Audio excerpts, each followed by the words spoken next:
وعلیکم السلام ورحمۃ اللہ وبرکاتہ. یہ بھائی نے لکھا جی توجہ کی درخواست ہے. مطلب بھائی یہ دو پوسٹیں جو ہے نا آپ کی، ایک جو لکھا ہے کہ محترم بھائی جان کیا یہ صحیح ہے، مطلب اتنی بریک ہے. اب میں اس کو ساتھ ساتھ کس طرح پڑھوں اور کس طرح اس کا جواب دوں، یہ آپ خود ہی پڑھ لیں یا کسی قریبی عالم سے پوچھ لیں.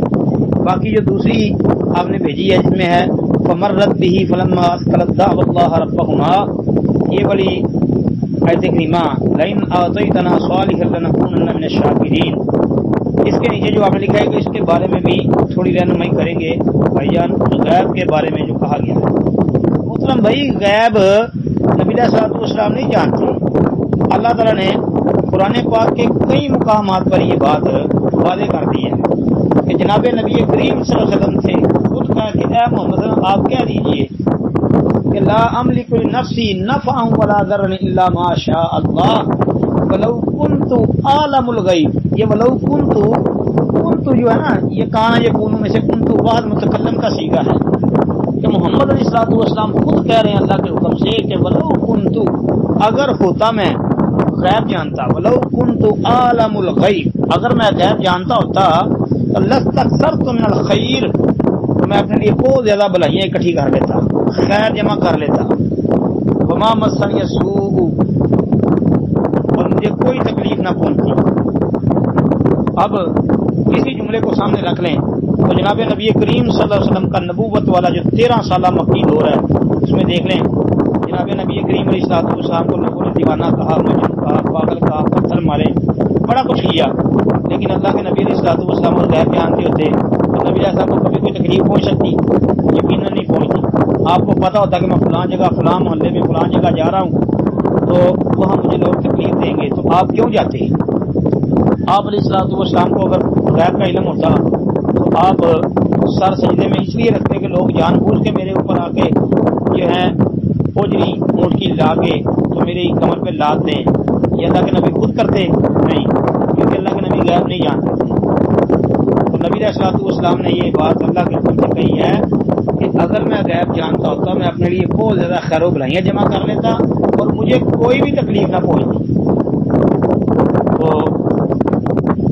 یہ سیرت نگاروں نے طائف کا واقعہ لکھا ہے کہ نبی علیہ الصلوۃ والسلام کو کس طرح انہوں نے مارا. تو اللہ کے نبی علیہ الصلوۃ والسلام کو غیب کا علم تھا؟ کیا غیب جانتے ہوئے جان بوجھ کے طائف میں مار کھانے کے لیے گئے تھے؟ نعوذ باللہ استغفر اللہ. بھائی اللہ کے نبی غیب نہیں جانتے تھے. یہ پتہ نہیں لوگوں کو سمجھ کیوں نہیں آتی کہ نبی علیہ الصلوۃ والسلام کو اگر غیب کا علم ہوتا تو اللہ کے نبی علیہ الصلوۃ والسلام اپنے 70 کاری جو ہیں ان لوگوں کے ساتھ بھیجتے جنہوں نے رستے میں جا کے بے وفائی کر دی، کچھ صحابہ شہید کر دیے گئے، کچھ قیدی بن گئے جن میں غیب رضی اللہ عنہ کی قید میں آ گئے، پھر ان کو سولی پہ لٹکا دیا گیا. تو اللہ کے نبی علیہ الصلوۃ والسلام کو اگر غیب کا علم ہوتا تو نبی علیہ الصلوۃ والسلام اپنے 70 کاری کیوں بھیجتے؟ پتہ چلا کہ اللہ کے نبی کو غیب کا علم نہیں تھا. پھر نبی علیہ الصلوۃ والسلام کی عورت کی دعوت پہ گئے تو اللہ کے رسول علیہ الصلوۃ والسلام جو کھانا کھا رہے تھے اس نے گوشت میں زہر ملایا ہوا تھا. ایک صحابی نے چند لقمے زیادہ کھا لیے، زہر اثر کر گیا، تو گوشت کا ٹکڑا نبی علیہ السلام نے کھانے کے لیے اٹھایا تو گوشت کا ٹکڑا بول پڑا کہ مجھ میں زہر ملا ہوا ہے. اللہ کے رسول علیہ الصلوۃ والسلام کے وہ صحابی ادھر ہی جو ہے دم توڑ گئے. اللہ کے نبی علیہ الصلوۃ والسلام کو اگر غیب کا علم ہوتا تو نبی علیہ الصلوۃ والسلام اپنے صحابہ کو زہر آلود کھانا کھلانے کے لیے لے کے جاتے. یہ سوچنا چاہیے کہ غور کرنا چاہیے. اللہ کے نبی غیب نہیں جانتے، اور جو اللہ تعالیٰ کی طرف سے ان کو بدریہ وحی بتا دیا جاتا تھا، جو بتا دیا جائے تو وہ غیب پہ نہ رہتا. پھر امی عائشہ رضی اللہ عنہا کی وہ حدیث صحیح بخاری میں کتنی واضح ہے، جس میں 3 چیزوں کا ذکر ہے. ان میں ایک یہ ہے کہ جو بندہ کہے کہ محمد غیب جانتے ہیں جھوٹ بولتا ہے. 20ویں پارے میں قل لا یعلم من فی السماوات والارض الغیب الا اللہ وما یشعرون ایان یبعثون. اس آیت کریمہ کی تفسیر میں مفسرین نے وہ امی عائشہ صدیقہ رضی اللہ عنہا والی صحیح بخاری والی حدیث درج کی ہے، دیکھ لیں. اس کے علاوہ اس کے 3 چیزوں کا ذکر ہے.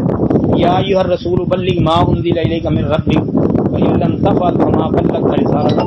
اس آیت کریمہ کی تفسیر میں بھی تفصیل ہے. اس کے علاوہ لا تدرک الابصار وهو يدرك الابصار وهو اللطيف الخبیر جی اس آیت کریمہ کے تحت بھی ذکر کی ہے، یعنی چھٹے بارے میں بھی، ساتویں بارے میں بھی اور 20ویں بارے میں بھی۔ لہذا نبی علیہ السلام کو غیب کا علم نہیں